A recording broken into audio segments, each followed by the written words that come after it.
Assalamualaikum warahmatullahi wabarakatuh. Perkenalkan, nama saya Sonia Melia Putri. Di sini saya akan sedikit menjelaskan materi tentang Aqsamul Quran bersama dengan Ratna, Puan Mahaditra, dan Liza Fahriani. Baik, langsung saja masuk pada pembahasan yang pertama, yakni definisi Aqsamul Quran. Kata aqsam merupakan bentuk jamak dari kata qasam yang berarti bersumpah. Sedangkan secara istilah adalah mengikatkan diri untuk menghindari sesuatu atau untuk melakukan sesuatu pada makna yang diagungkan oleh yang bersumpah secara kenyataan atau keyakinan.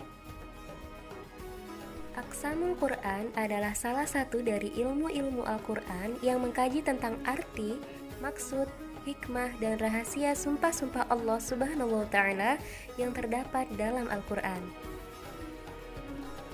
Aqsamul Quran ini merupakan gaya bahas Al-Quran yang menegaskan suatu pesan atau pernyataan dengan menyebut nama Allah atau ciptaannya sebagai muqsam bih.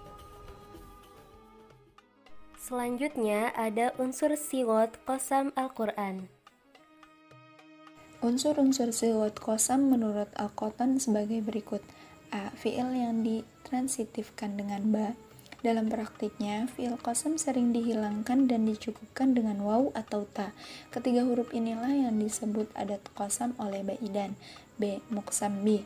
Muqsam bih adalah sesuatu yang digunakan untuk bersumpah menurut Al-Qatan. Kekuatan dan kesakralan sumpah tergantung dari muqsam bih yang digunakan. Namun, secara garis besar, muqsam bih yang digunakan Allah dapat dibedakan menjadi dua, yaitu 1.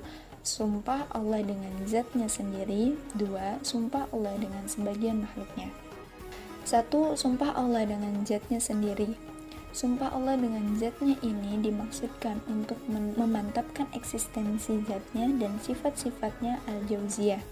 Muqsam bih dengan zat Allah ini disebut sebanyak 7 tempat dalam Al-Quran diantaranya. 1. Pada surat At-Taghabun ayat 7.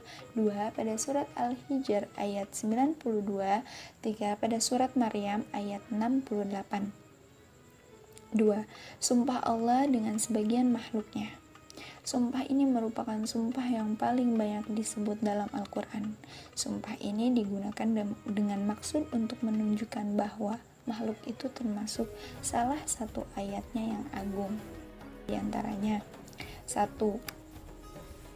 Demi matahari dan cahaya di pagi hari. 2. Demi bulan apabila mengiringinya. 3. Dan siang apabila menampakkannya. 4. Dan malam apabila menutupinya. 5. Dan langit serta pembinaannya. 6. Dan bumi serta penghamparannya. 7. Dan jiwa serta penyempurnaannya. 8. Maka Allah mengikhlamkan kepada jiwa itu jalan kefasikan dan ketakwaannya. 9. Quran Surat Asy-Syams ayat 1-9. 10. Quran Surat At-Tin ayat 1-4. 11. Quran Surat Al-Lail ayat 1-4. Macam-macam qasam Al-Quran. Dilihat dari segi fiilnya, qasam Al-Quran ada dua macam, yakni ada qasam dhahir dan qasam mudmar. Qasam dhahir merupakan sumpah yang di dalamnya disebut fiil qasam dan muqsam bihnya, dan diantaranya ada yang dihilangkan fiil qasamnya sebagaimana pada umumnya, karena dicukupkan dengan huruf jar berupa waw, ba, dan ta. Contohnya seperti dalam surah Al-Qiyamah ayat 1-2. Qasam mudmar merupakan sumpah yang di dalamnya tidak dijelaskan fiil qasam dan muqsam bihnya, tetapi ia ditunjukkan oleh lam taukid yang menunjukkan sebagai jawaban qasam. Contohnya seperti dalam Quran Surah Ali Imran ayat 186. Dilihat dari segi muqsam bihnya, maka qasam ada 7 macam, yaitu 1. Qasam dengan zat Allah Subhanahu wa Ta'ala atau sifat-sifatnya yang terdapat pada 7 ayat. Di antaranya seperti dalam surat Al-Hijr ayat 92. 2. Qasam dengan perbuatan-perbuatan Allah Subhanahu wa Ta'ala seperti dalam surah Asy-Syams ayat 5. 3. Qasam dengan yang dikerjakan Allah Subhanahu wa Ta'ala, seperti dalam surah At-Tur ayat 1. 4. Qasam dengan malaikat-malaikat Allah Subhanahu wa Ta'ala, seperti dalam surah An-Nazi'at ayat 1 sampai dengan 3. 5. Qasam dengan nabi Allah Subhanahu wa Ta'ala, seperti dalam surat Al-Hijr ayat 72. 6. Qasam dengan makhluk Allah Subhanahu wa Ta'ala, seperti dalam surah At-Tin ayat 1 sampai 2. 7.